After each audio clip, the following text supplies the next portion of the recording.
Dhanush actor as a director and lead role Nithya Menen. Music director GV Prakash.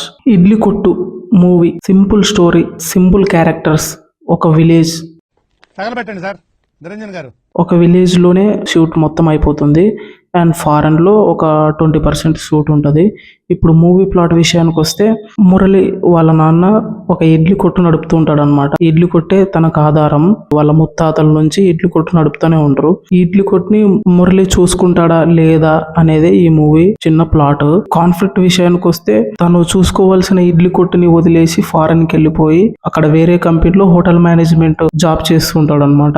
తర్వాత వాళ్ళ నాన్న చనిపోవడం వల్ల తను ఫారెన్ నుంచి విలేజ్ కి తిరిగి వచ్చేస్తాడు. వాళ్ళ నాన్న చనిపోయిన తర్వాత ఇడ్లీ కొట్టుని ఎవరు చూసుకున్నారు, తను చూసుకున్నాడా లేదనేది ఈ మూవీ కాన్ఫ్లిక్ట్.